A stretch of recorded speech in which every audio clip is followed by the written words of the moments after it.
시험만 남고 사람은 지워지고 있다.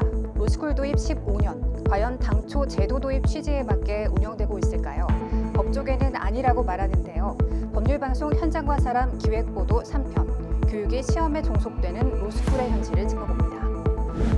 폭행, 협박, 성착취 등을 통해 맺은 반사회적 불법 대부 계약에 시달리는 소비자가 원금과 이자를 모두 갚지 않아도 되는 법이 새롭게 시행됩니다. 연 이자율 60%를 넘는 계약 대출도 원칙적으로 무효화됐는데요. 대부업법 개정으로 달라지는 점을 뉴스픽에서 짚어봅니다.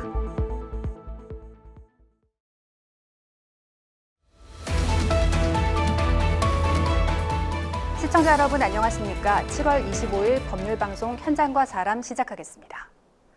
사법시험을 지우고 로스쿨을 도입한 지 어느덧 15년. 법조 진입의 문을 공정하게 넓히겠다던 그 약속은 지금 얼마나 지켜지고 있을까요? 그리고 지금 로스쿨은 과연 제 역할을 다하고 있을까요? 법률방송 현장과 사람의 법조의 문턱, 로스쿨의 명함 세 번째 기획보도. 오늘은 석대성 기자가 로스쿨이 도입된 배경을 짚어봅니다.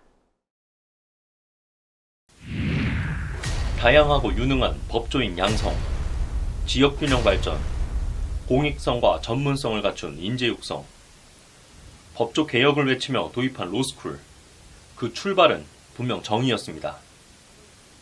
고시에 응시하는 그 인재들이 지나치게 많아져서 인재들이 이제 낭비가 있다는 점이라든지, 아니면 뭐 고시로 양성된 분들이 어떤 기수 문화를 가지고 전관예우라든지 기수 문화로 인한 폐해라든지 뭐 이런 부분도 있겠지만, 당시에 이미 사법시험이 그 강남 3구에서만 합격자가 20% 이상 나오고 전체적으로 사교육을 받지 않고는 합격할 수 없는 어떤 부유층의 전유물이다라는 인식도 있었습니다.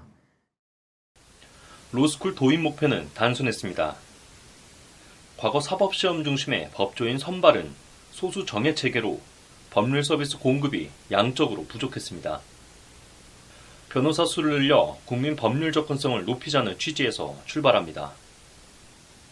일본이 로스쿨을 시범 운영하자 한국에서도 법학교육의 국제화가 본격 논의됐고, 결국 노무현 정부 말기 25개 대학에 로스쿨을 설치하며 본격 시행에 들어갑니다. 김영삼 정부 시절에 이른바 세계화 추진위원회라고 있었습니다. 세추위라는 게 있었어요. 그때 한국 법조가 그 당시 기준으로는 좀 후진적이다. 그럼 어떡하냐? 미국식 법조를 갖고 오자. 뭐 그런 얘기가 있다가 그게 우리하고 기본적으로 안 맞거든요. 안 맞으니까 얘기가 있다가 또 쑥 들어갔어요. 쑥 들어가다가 일본이 로스쿨 받아들입니다. 경제 불황이 옵니다. 불황이 오면서 일본 사회가 좀 패닉에 빠지죠. 일본 재계가 그 문제의 원인이 법률 시스템에도 있다고 얘기를 합니다. 도입 당시엔 기대도 컸습니다. 사법시험은 폐쇄적이고 비효율적인 암기 위주 시험이다. 다양한 배경을 가진 인재 유입이 어렵다. 로스쿨은 학부, 전공 불문, 누구나 진학할 수 있어 다양한 직업 경험과 학문적 배경을 가진 법조인을 양성할 수 있다는 기대였습니다. 사법시험은 이제 합격률이 3%도 되지 않는 시험 위주의 경쟁이고, 로스쿨은 일단 입시 전형을 거쳐서 입시에 성공한 사람에게는 최종적으로 85%, 90% 이상 변호사가 되게 해주는 구조인데, 이게 뭐 우리가 직관적으로 봐도 그렇겠지만 더 어렵고 치열한 시험이 더 많은 사교육을 받아야 합격할 수 있는 것도 당연한 측면이 있고요. 로스쿨은 등록금이 비싸니까 그 부자들만 할 수 있고, 사법시험은 아무나 그냥 따로 비용을 내지 않고 도전할 수 있으니까 형편이 어려운 분들한테도 유리하고, 이렇게 그냥 생각하시는 직관이 있는데 그게 실제와는 다릅니다. 직장을 다하다가 제도가 생기니까 다시 온 거예요. 이른바 로스쿨이 설립 취지에 맞는 학생들이 많았어요. 우리나라만큼 장학금 제도를 풍부하게 운용하는 로스쿨은 없습니다. 그래서 장학 제도를 이용하면 오히려 사법시험보다도 어려운 학생들이 로스쿨 진학해서 공부할 수 있는 확률이 더 많은 경우도 있어요. 사법시험 합격률은 극단적으로 낮았고 탈락자 구제 장치가 없었기 때문에 로스쿨은 개인의 인생을 담보로 한 시험에서 구해줄 출구로 보이기도 했습니다. 다만 도입 초기 법학 교육계가 우려한 건 조금 다른 방향이었습니다. 교육 시스템이 다른데 그걸 가지고 갖고 들어온다니 좀 코믹했고, 전 더구나 그 이제 무렵에 미국 가서 유학을 했었고, 그래서 미국 로스쿨 경험을 해봤고요. 기본적으로 우리는 교육 기간이 사법시험 체제에서는 교육 기간이 최소한 6년입니다. 법과대학 4년과 사법연수원 2년입니다. 근데 지금 시스템은 3년으로 끝을 내는 거거든요. 교육이 황폐해질 수밖에 없죠. 미국식 모델을 도입한 한국 로스쿨. 사례 기반 교육을 중심으로 법률 실무형 교육을 목표로 둡니다. 세계 최고 수준의 로스쿨이 될 것이란 기대도 잠시. 시간이 흐르며 현실은 이상과 달라졌습니다. 짧아진 교육기간, 삽시간에 늘어난 법조인 수, 선행학습 의존도 증가, 수업의 인터넷 강의 반복, 과중한 등록금, 시험의 난도 문제, 주어진 환경에 따른 기회 불균형. 법조인으로서의 전문성은 제대로 길러지지 않았다고 합니다. 교육기간이 너무 짧아지고 학습이 충실하지 못할 수도 있다는 불안감 때문에 사법연수원 수료시험까지도 로스쿨 과목으로 집어넣었고 변호사 시험에 집어넣었어요. 그렇게까지 할 필요는 없었어요. 그러다 보니까 학생들에게 과부하가 걸려있죠. 지금 로스쿨 1학년 이전부터 선행학습 해서 들어오고요. 1학년 들어오면 수업은 수업이고 수업 시간 아니면 끊임없이 인강을 듣는다는 거거든요. 사법시험 시절 단순한 훈련기관이 아니었던 사법연수원. 법조인으로서의 책임감과 공익적 소명을 심어주던 중요한 공간이었지만 현재의 법조인 양성체제는 이런 체계적 훈련이 상대적으로 미약하다는 지적입니다. 시험은 어렵지만 훈련은 부족하다는 구조 속에서 법적 윤리부재 우려가 나오는 이유입니다. 문제는 교육기간입니다. 교육기간이 너무 짧다. 하려면 5년 정도 해야 돼요. 5년이 너무 무리라 하시면 적어도 4년 해야 돼요. 지금 3년 가지고는 턱 없어요. 그리고 로스쿨 그 변호사 시험도 좀 과목을 줄여야 됩니다. 로스쿨 하면서 변호사는 많이 늘어났는데 학계는 거의 황폐됐거든요.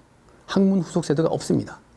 좋은 교과서가 안 나옵니다. 이제는 이미 로스쿨이 되면서 짧게 공부를 해야 되니까 수험서가 터무니없이 얇아졌어요. 수험서가. 그리고 그걸로 쭉 법조인 생활을 하는 거예요. 그게 과연 맞을까? 우선 교육 기간을 늘려야 되고요. 변호사 시험 과목이나 내용에도 개편이 필요하고 커리큘럼 개편도 필요하고 입학 전형 개편이 가장 크게 필요하고 그리고 경찰대학교나 카이스트처럼 그 어떤 국민들이 이렇게 중요한 인재를 뽑는다고 보고 있는 기관이기 때문에 국가가 교육비 지원을 해야 된다고 생각합니다. 로스쿨은 제 역할을 다하고 있는가? 다음 세대 법조인을 위한 새로운 그림은 무엇이어야 할까? 법조계는 인재 양성 체계의 본질을 다시 물어야 할 때라고 말합니다. 시험과 교육의 분리, 교육기간 확대와 윤리의식 함양, 사법연수원 제도의 부활 또는 대체 트레이닝 시스템 도입, 로스쿨 수는 줄이되 교육 질을 높이는 구조 개편 등 다양한 의견이 나옵니다. 자기가 좋아하는 수업을 듣는다는 것이 거의 불가능해요. 오로지 시험에 맞춰져 있습니다. 우리가 사법시험을 없앤 가장 큰 이유가 고시낭인을 없애겠다는 거였어요. 고시낭인을 없애기 위해서 로스쿨 제도를 갖고 들어온다 그럴 때 법조인들 나 웃긴 소리 하고 있다. 다시 변신낭인이 생긴다. 그 얘기를 했었거든요. 지금 변신낭인 문제가 더 심각하죠. 사법시험을 지우고 로스쿨을 새겼던 대한민국. 그렇게 고시낭인은 되살아났고 다양성은 명분만 남았습니다. 결국 법조인이 아니라 시험 합격자를 만드는 제도가 돼가고 있다는 목소리입니다. 사법시험 체제로의 회귀는 어려운 실정. 사법연수원처럼 일정한 실무수습이나 사회봉사를 의무화하는 제도 또는 출구가 아닌 입구 통제를 통한 구조 개편 등도 제시되고 있습니다. 무엇보다 좋은 법조인을 길러낸다는 목적에 맞춰 제도 일부를 재설계해야 한다는 목소리가 큽니다. 대한민국 법조 양성체계 지금 이대로 괜찮은가? 시험만 남은 로스쿨, 이젠 사람을 남길 때입니다. 법률방송 석대성입니다.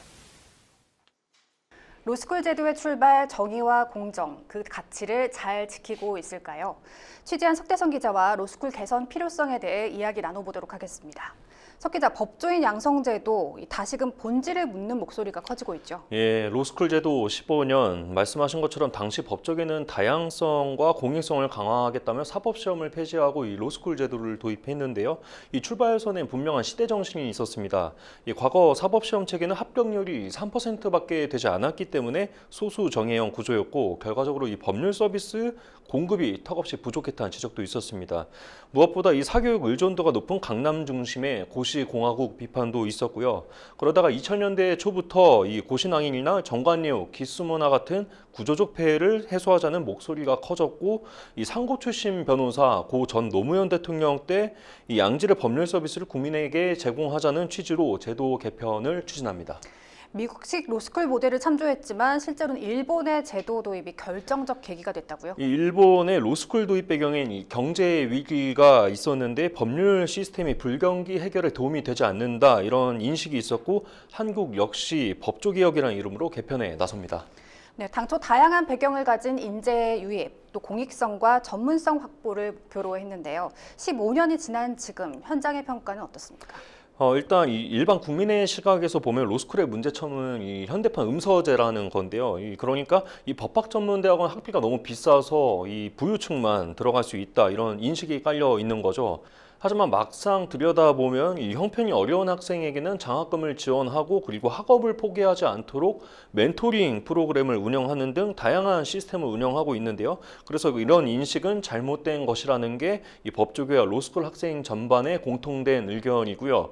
이 법학교육계와 일선 법조계가 우려하는 현 로스쿨 제도는 이 일반 국민 시각과는 상당히 달랐습니다. 가장 큰 문제로 꼽은 건 교육기간인데요. 교육기간이 너무 짧아서 실무 능력이나 윤리 훈련이 부족하다는 겁니다. 이 기존 사법시험 체계에선 법과대학 4년 그리고 사법연수원 2년 최소 6년이 걸렸지만 이 로스쿨은 단 3년 만에 교육을 이수하기 때문에요. 특히 법조계 안에서는 윤리의식이 부족하다는 지적이 많이 나오고 있고요. 이어서 변호사 시험이 로스쿨 전 과목을 왕래하다 보니 이 학생은 수업보다 시험을 위한 공부에 집중하게 되고 있습니다. 개선하지 않으면 이 교육이 시험에 종속되는 구조는 계속될 수밖에 없다는 지적이 나오고 있습니다. 그래서 이 사법연수원 같은 실무훈련기관을 복원하거나 일정 기간의 사회봉사, 법률지원 활동을 의무화하는 방안도 논의되고 있습니다. 사법시험 폐지 이후 15년 만에 다시 제도 개선을 고민해야 하는 시점이라는 거죠. 이 취지는 좋으나 취지대로 가고 있지 않다는 게 가장 큰 문제인데요. 이 제도로 완전히 바꾸기보다는 조금씩 취지에 맞는 길로 가는 것이 관건이라는 평가가 나오고 있습니다. 이 로스쿨은 단지 법률 지식을 전달하는 기관이 아니라 좋은 법조인을 양성해야 하는 제도이기 때문에요. 지금은 사람보다 시험에 초점이 맞춰져 있고 그리고 학계는 황폐화되고 있다는 목소리가 많이 나오고 있습니다. 결국 제도의 설계 기준은 누가 시험에 붙었느냐가 아니라 어떤 사람이 법조인이 되었느냐가 관건이라는 겁니다. 네, 시험은 남았지만 사람이 지워지고 있다. 이 법조 개혁의 약속 다시 되새겨야 할 시점인 것 같습니다. 석 기자 잘 들었습니다.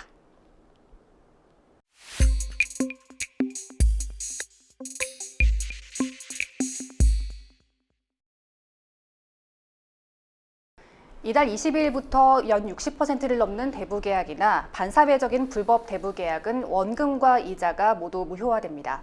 아울러 미등록 업체는 물론 등록된 업체도 불법 행위를 저지를 시 업체 번호가 차단되는데요. 이번 주 뉴스픽 시간에는 개정된 대부업법 시행령 내용과 대부업체 이용 시 주의할 점에 대해 조나리 기자와 이야기 나눠보도록 하겠습니다. 조 기자, 지금도 대부업체의 불법 추심 행위가 끊이지 않고 있다고 하죠. 네, 그렇습니다. 지난 15일 경남경찰청에 따르면 법정 최고 이자율인 연 20%를 100배 이상 초과한 고금리로 돈을 빌려준 대부업자가 돈을 갚지 못하는 피해자들을 감금하고 폭행한 혐의로 붙잡혔는데요. 이들은 피해자에게 돈을 갚으라면서 사기 범죄를 강요하기도 했습니다. 결국 강요에 못 이긴 피해자는 2명으로부터 총 10억가량을 가로채 채무를 변제한 것으로 드러났는데요. 피해자 역시 사기 혐의로 불구속 입건됐습니다.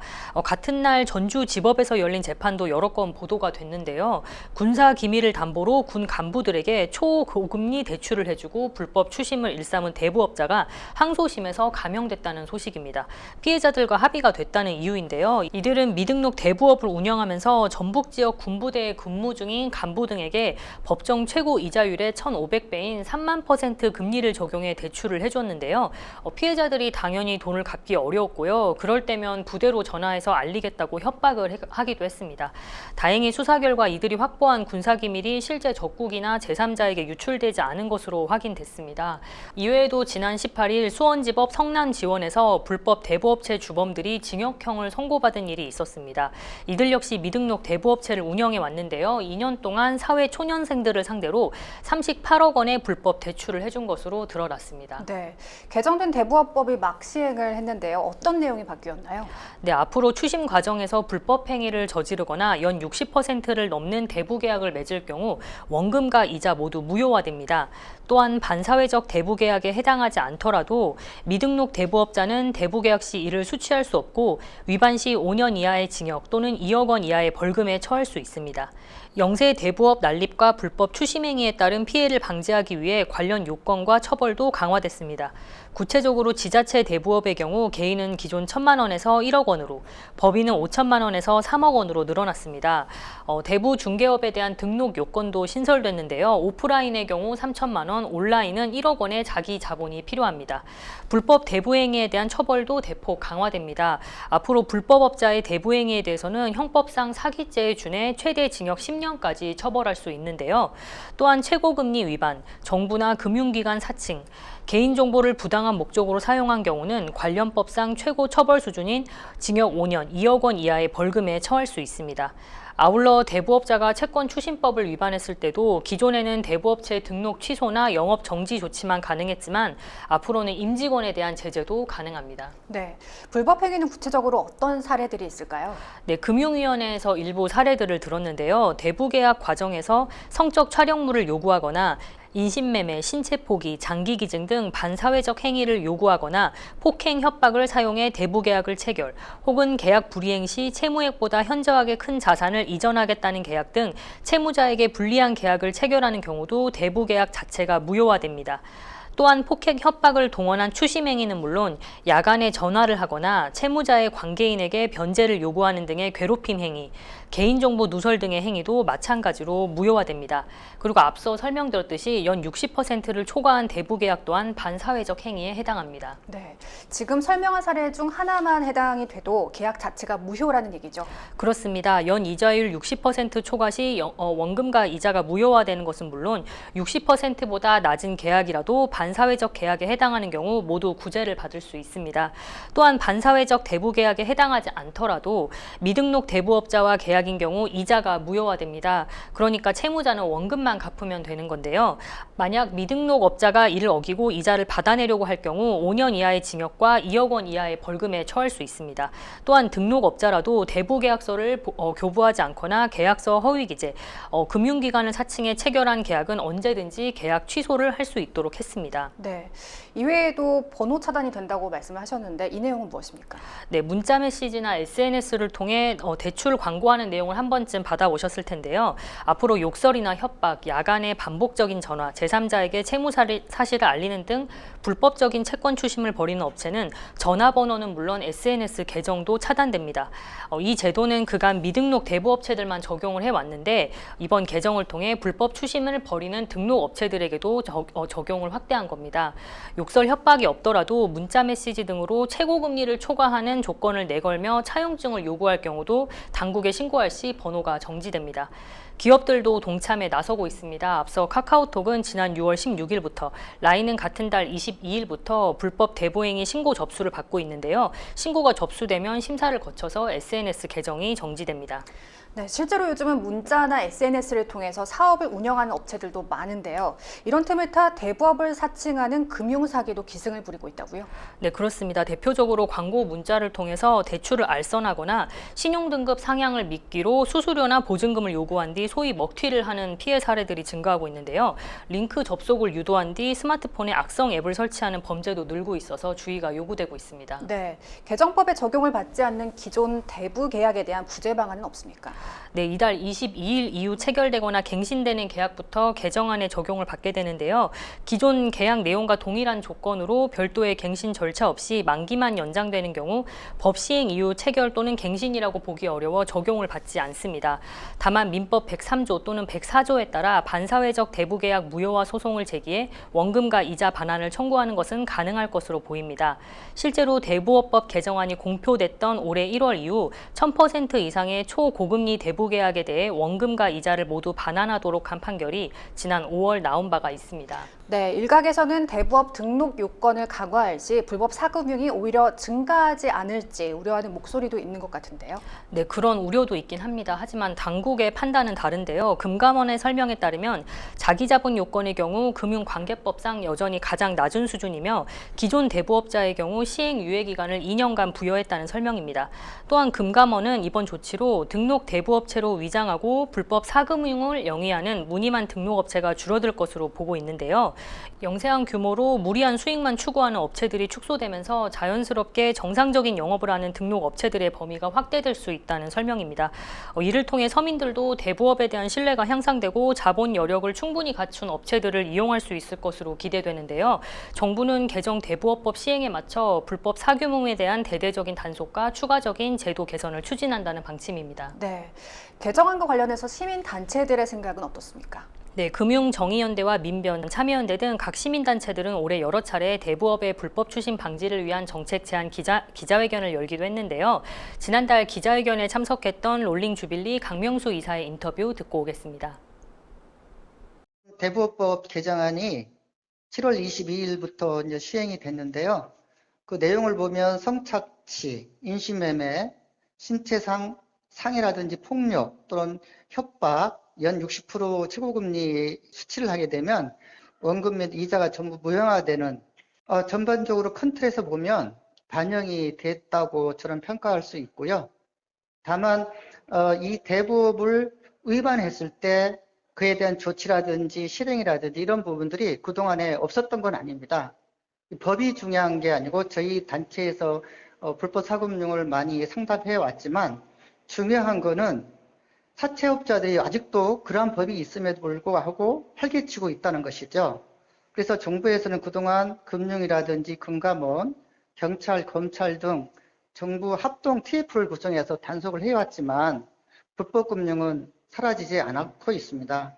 결론적으로 이번 대부업법이 그 이전 대부업보다 강력하지만 어떤 정부의 그 불법 사금융에 대한 단속 의지가 제일 중요하다고 판단하고 있습니다. 네, 금융 소비자를 위한 여러 장치가 마련됐지만 하지만 그럼에도 대부업체를 이용할 경우 주의할 사항은 분명히 있겠죠. 네, 경기 침체와 고물가 상황이 이어지면서 서민이나 취약계층의 대부업 수요도 늘고 있는데요. 그만큼 불법 사금융도 기승을 부리고 있어 주의가 요구됩니다. 금감원은 소액이나 급전이 필요할 경우 우선 서민금융진흥원을 통해 정책 금융상품을 이용할 수 있는지 확인하라고 당부하고 있습니다. 또한 대부업체를 이용할 때는 반드시 등록업체 여부를 확인할 필요가 있는데요. 미등록업체나 비정상적인 고금리 부과, 불법 추심 등을 당한 경우 신고해달라고도 덧붙였습니다. 아울러 대부업체가 가족이나 지인의 연락처와 사진 등을 요구하거나 과도한 개인정보를 요구할 때는 불법 채권 추심이나 휴대전화 명의도용 범죄에 사용될 수 있어 대출 상담을 즉시 중단해야 합니다. 특히 대출 알선을 대가로 중개 수수료 입금을 요구하는 경우가 종종 있는데요. 이 자체가 불법이기 때문에 응해서는 안 됩니다. 아울러 카카오톡이나 텔레그램, SNS나 오픈 채팅을 이용한 상담은 향후 상대방을 추적하기 어려워 가급적 피하는 것이 좋습니다. 최고금리 위반이나 불법 추심 피해를 입었을 경우에는 금감원이나 경찰에 신고하면 대응 요령 등을 안내받을 수 있는데요. 채무자 무료 지원 제도를 이용해 법률 서비스도 지원받을 수 있습니다. 네, 잘 들었습니다. 법안이 최종 통과되기 전까지는 여러 의견들과 변화들이 있을 것으로 보이는데요. 끝까지 지켜봐야겠습니다. 이번 주 뉴스픽은 여기까지입니다.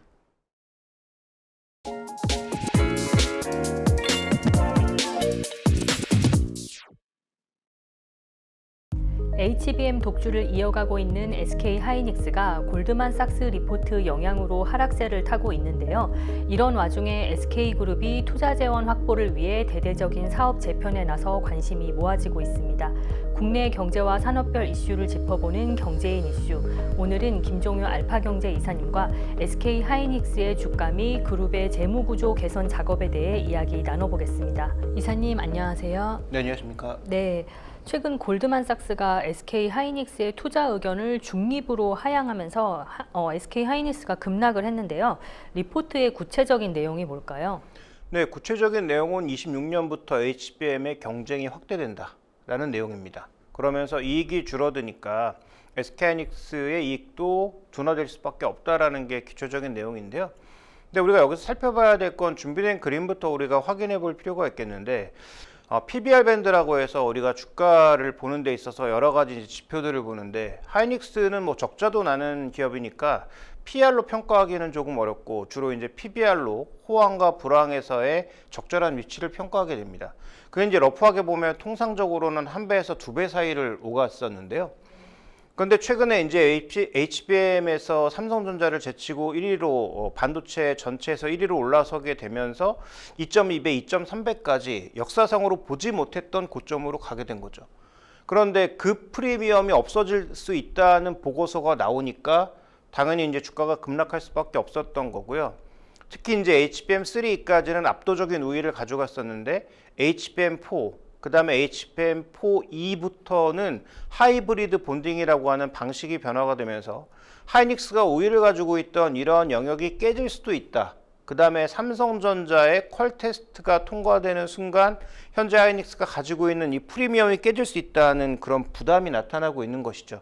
그러면서 이제 주가의 변동성이 나타나고 있는 것인데 뭐 대부분의 사람들이 좀 과도하다라는 그런 의견을 얘기를 하고 있습니다만 언젠간 나타날 수 있는 일이었다는 측면에서 보면은 시장이 조금 변동성을 측정하고 있다 정도로 보시면 될 것 같고 그래서 지금 최대 논란의 핵심은 여전히 1위 업체로서의 프리미엄을 받는 게 맞는가 아니면 다시 삼성전자에게 1위를 내줄 것인가 이것을 두고 앞으로 계속 주가의 변동성이 좀 커질 것으로 예상을 하고 있습니다. 네.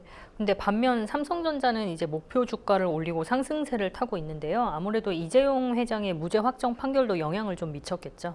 네, 그렇죠. 아무래도 이제 법적인 부담을 벗었다는 것 자체는 그룹의 전체적인 흐름과 더불어서 의사결정이 빨라지면서 뭔가 좀 투자가 빨라지지 않겠는가라는 그런 기대감. 그러면 삼성전자가 이제부터는 뭐 회장님이 돌아왔기 때문에 성과를 내야 되지 않겠어요? 그 다음에 뭐 3분기, 뭐 지지난 시간에 말씀드렸던 것처럼 삼성전자의 임원들의 성과 측정이 3분기가 그 가장 중요한 핵심 포인트이기 때문에 성과를 내기 위한 노력이 각 사업부별로 일어날 가능성이 높고 이미 뭐 MX 사업부, 휴대폰 사업부는 추가적으로 이게 나타나고 있는 상황이니까 지금 반도체 사업부 쪽에선 이걸 끌어올릴 가능성이 굉장히 높다라고 봐야 될 것 같고요. 준비된 그림을 하나 더 보시면은 지금 HBM 비중은 계속 높아지고 있고 앞으로 더 높아질 거라고 보고 있거든요. 근데 지금 이 늘어나는 물량을 하이닉스하고 마이크론이 채우기가 어렵습니다. 결국은 삼성전자가 엔비디아 퀄테스트를 포함해서 이 시장 안으로 들어와 주는 것이 필요하다는 거죠. 그래서 삼성전자가 일단 더 나빠지지는 않고 좋아질 게 조금 더 있겠다라는 관점이고 하이닉스는 여기서 추가적으로 과연 더 좋아질 수 있느냐 영원히 HBM 시장에선 삼성전자는 못 들어오고 하이닉스가 계속 장악하는 시장이 될 것이냐 정도의 이제 싸움인데 후자는 가능성이 좀 낮다라고 봐야 될 것 같습니다. 네, 이번 골드만삭스 이슈에도 불구하고 SK 하이닉스 주가와 관련해서는 추가 상승 가능성이 계속 전망되고 있죠? 네, 주가는 알 수가 없고요. 주가가 아니라 뭐 준비된 그림을 보시면 엔비디아의 지금 매출 전망치가 계속 상향되고 있거든요. 근데 하이닉스는 아시는 것처럼 지금 TSMC를 통해서 HBM을 계속 엔비디아 칩에 공급하고 있는 상황이기 때문에 엔비디아의 매출액이 올라간다라는 건 TSMC와 하이닉스의 매출액이 같이 올라간다는 걸 의미합니다. 근데 매출액이 올라간다고 해서 주가가 반드시 따라가는 건 아니에요. 그래서 이 차이는 분명히 인식하셔야 될 것 같고, 그래서 SK하이닉스는 4분기까지 실적은 이미 거의 확정되어 있습니다. 왜냐하면 만들어내는 HBM의 총량이 이미 엔비디아에게 전부 팔려 있기 때문입니다. 그래서 이익이 좋아지는 건 결정되어 있고요. 매출이 늘어나는 것도 결정되어 있지만, 아까도 언급드렸던 것처럼 2026년부터 정말 경쟁이 확대되고 이익의 그 기여도가 줄어드는 상황으로 가게 된다면 삼성전자가 가장 잘하는 게 물량 싸움이거든요. 그래서 삼성전자가 퀄 테스트를 통과하고 이 물량을 공급하는 데 안으로 들어와서 물량 공급 싸움으로 가게 되면 상대적으로 지금 투자 여력이 딸리는 SK하이닉스 입장에서는 부담을 받을 수밖에 없죠. 그래서 중요한 건 삼성전자의 퀄 테스트 통과 시기, 그다음에 2026년도에 과연 이익이 어느 정도의 속도로 줄어드느냐. 그러니까 이익의 총량이 늘어도 이익이 늘어나는 속도가 줄어들면 또 이익의 어떤 그 강도라고 해야 될까요? 질이라고 해야 될까요? 이런 게 줄어들면 SK하이닉스의 프리미엄이 빠진다는데 우리가 초점을 두는 게 더 중요한 포인트가 될 것 같습니다. 네. 반면 삼성전자는 아직까지 HBM 시장에서 이제 의미 있는 변화는 없는데요. 앞으로 삼성전자 흐름은 어떻게 좀 전망하실까요? 네, 삼성전자는 말씀드렸던 것처럼 나빠질 게 별로 없다는 거죠. 어차피 HBM 지금까지 못하고 있었고 앞으로도 계속 못하게 된다고 하더라도 전체적으로 늘어나는 물량 때문에 누군가는 HBM을 가져갈 수밖에 없다는 거죠. 지금도 이미 가져가고 있습니다. 상대적으로 낮은 가격에 AMD라든지 브로드컴이라든지 그다음에 그 외 여러 회사들, 중국 회사들 쪽에서 삼성전자가 만든 HBM3를 가져가고 있거든요. 이미 8단은. 그래서 삼성전자의 물량은 어떤 식으로든 공급이 될 텐데 퀄테스트, 엔비디아의 퀄테스트를 통과해야 비교적 괜찮은 가격에 진입할 수 있고 프리미엄도 받을 수 있기 때문에 나타나는 현상인 거고요. SK하이닉스를 저격한 골드만삭스의 보고서가 나온 그날부터 외국인 수급이 원래도 조금 약간 바뀌는 경향이 있었는데 더 급격하게 바뀌기 시작했죠. 소위 이제 SK하이닉스 숏, 삼성전자 롱으로 바뀌면서 삼성전자의 수급이 급격히 유입되고 있는 점도 좀 특징적인 부분이고요.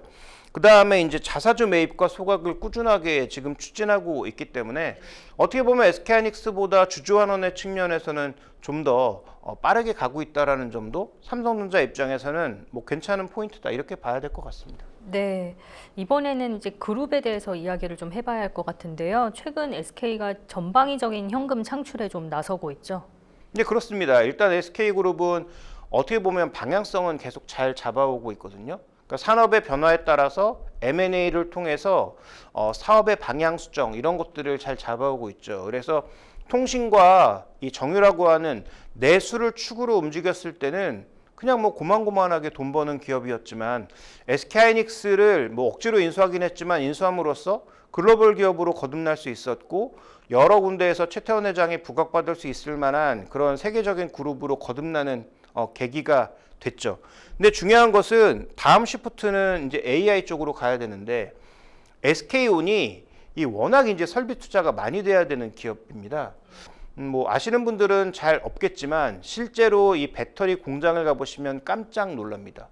이렇게 큰 공장을 지어야 돼? 라고 깜짝 놀랄 수밖에 없고요. 또 하나 이제 중요한 것은 이게 차종별로 배터리가 다 다르기 때문에 메모리처럼 이게 범용 제품이 아니라는 거죠. 그러니까 이 공장에서 만들어서 여기도 놓고 저기도 놓고 이게 안 됩니다. 그러니까 어떤 차에 특정한 그런 배터리는 거기만 들어갈 수밖에 없거든요. 그러니까 차종 하나가 만들어지면 그 차종에 맞는 배터리를 쭉 생산해내는 그런 과정이라서 테슬라를 제외한 나머지 그런 자동차 업체에 뭔가 물량을 맞추기 위해서는 공장 라인을 하나 지을 때마다 엄청난 면적과 엄청난 투자비가 들어가는 소위 이제 돈을 빨아먹는 하나의 이제 공룡이 된 상황입니다. 그런데 계속 적자를 내고 전기차 시장이 주춤거리다 보니까 이게 이제 다음 AI로 넘어가기 위한 SK그룹의 걸림돌이 된 거죠. 그래서 LG그룹처럼 차라리 욕이란 욕은 다 먹더라도 눈 딱 감고 물적 분할 같은 거를 예전에라도 했으면 다행인데 지금은 3법 개정도 돼서 이것도 못합니다. 그러다 보니까 있는 자산을 팔아서 투자비를 댈 수밖에 없는 그런 상황으로 가고 있는 거예요. 그래서 지금 매각 대상으로 알려지고 있는 것은 SK-ENS가 업스트림부터 다운스트림까지 이 천연가스와 관련된 모든 밸류체인을 다 갖고 있는데 업하고 미드는 팔 수가 없고 지금 이걸 팔면 이제 사업 자체를 파는 거니까. 그래서 억지로 잘 나가고 있는 SK이네스라는 회사를 SK이노베이션과 합병을 해서 여기에 있는 발전자 회사를 이번에 지금 팔겠다라고 한 거죠. 이걸 유동화시켜서 지금 한 5조 원 정도를 마련하겠다라고 했는데요. 3조 정도는 상환우선주, 그 다음에 나머지 2조 정도는 PRS, 프라이스 리턴 스왑이라고 하는 방식으로 일단 5조 정도의 자금을 마련해서 어떻게 보면 SK온을 지원하겠다라는 어떤 방향성을 나타낸 것이고, 지금 우선 협상 대상자로 메리츠 증권이 선정된 것도 좀 의외라는 얘기가 나오고 있습니다. 원래 KKR 같은 사모펀드가 되지 않겠느냐라고 했는데 금리 조건이나 여러 가지 조건이 더 좋지 않았던 메리츠 증권이 선정된 이유가 무엇인지 뭐 시장에서 의문을 표시하는 사람들도 있는데, 어쨌든 중요한 것은 SK온의 어려움을 탈출시키기 위해서 자산 매각을 하고 있다. 그 자산 매각의 핵심이 현재 지금 SKENS가 갖고 있는 발전자 회사가 되고 있다. 이렇게 좀 봐야 될 것 같습니다. 네.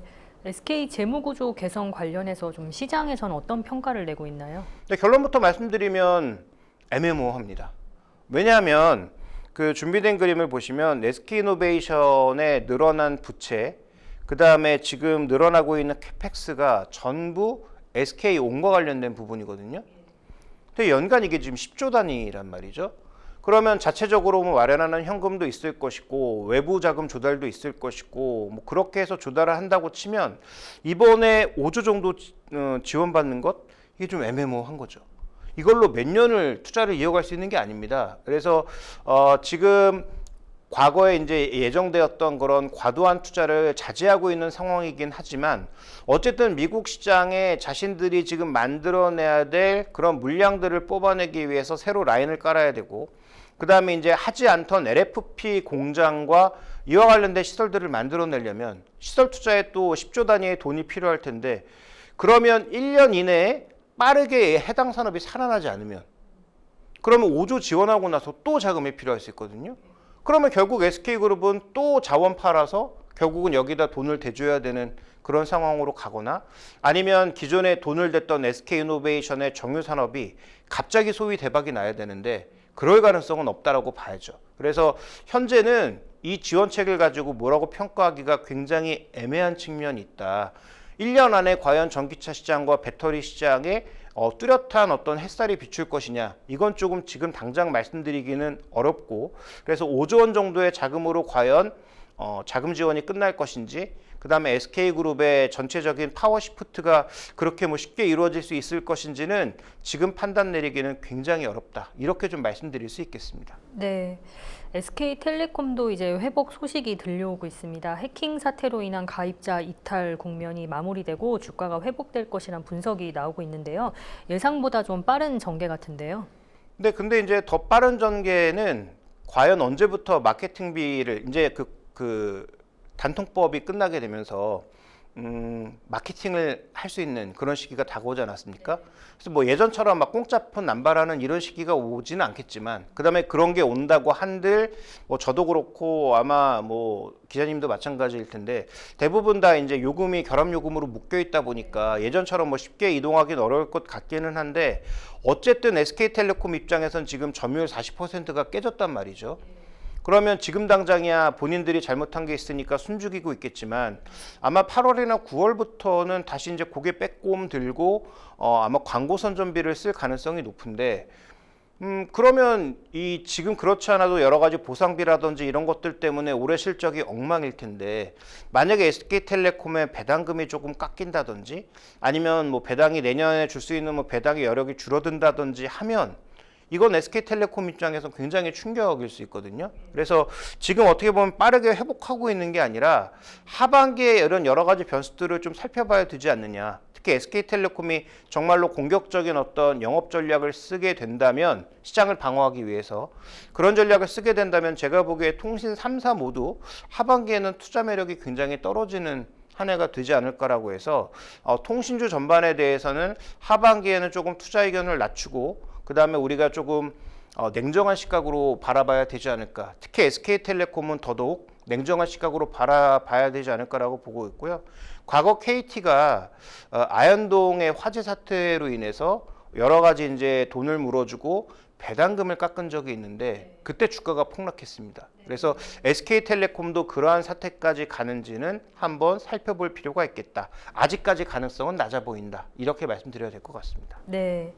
대내적으로 SK에 많은 변화들이 보이고 있는데요. 주목할 점은 무엇인지 마지막으로 종합해 정리해 주실까요? 네, 일단 뭐 투자 관점에서 봤을 때 SK라는 그룹이 우리나라에서 3위이기도 하고 SK하이닉스나 SK 뭐 이노베이션은 아니고 이제 텔레콤처럼 꾸준하게 좀 돈 버는 몇 개의 기업들이 있었는데 지금 뭐 여러 가지 변동성을 타게 되면서 꽤 어려운 상황입니다. 그래서 SK그룹이 정말로 돈이 있느냐, 홍보 관리자들은 그룹이 많이 어렵다 이런 얘기들을 지금 대외적으로도 하고 다니고 있거든요. 그래서 투자하기는 매우 어려운데 근데 그런 관점에서 역발상으로 생각해 보면 SK이노베이션 같은 경우에는 이 변곡점만 잘 넘기면 상대적으로 저평가된 주가가 또 빠르게 올라갈 수 있는 그런 구간이기도 합니다. 그래서 투자 관점에서 봤을 때 준비된 그림을 보시면 SK이노베이션의 밸류에이션은 역대 최저점까지는 아니지만 역대 최저점에서 반등을 시작하고 있는 중이다. 그래서 리스크를 조금 감내하신다면 SK이노베이션 정도는 지금 투자할 수 있는 여력이 조금 있어 보이고 정부에서 2차 전지 산업에 대한 지원책 그 다음에 정유산업이나 석유화학 산업에 대한 구조조정 이런 것들이 아마 시간을 두고 나타날 가능성이 있어 보이기 때문에 그런 관점에서 본다면 SK이노베이션 PB 한 배가 한 16만 원 정도인데요. 그 정도를 염두에 둔 투자 전략은 일정 부분의 리스크를 감내하고는 충분히 좀 투자해 볼 만하다라고 말씀을 드리겠습니다. 여기서의 강조점은 리스크를 안고 투자해야 된다는 점도 분명히 염두에 두시기 바랍니다. 네, 잘 들었습니다. 이번 주 경제인 이슈는 여기까지입니다. 오늘도 함께해 주신 김종유 알파경제 이사님 고맙습니다.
이번 주 현장과 사람은 여기까지입니다. 다음 주 더욱 좋은 내용으로 찾아뵙겠습니다. 고맙습니다.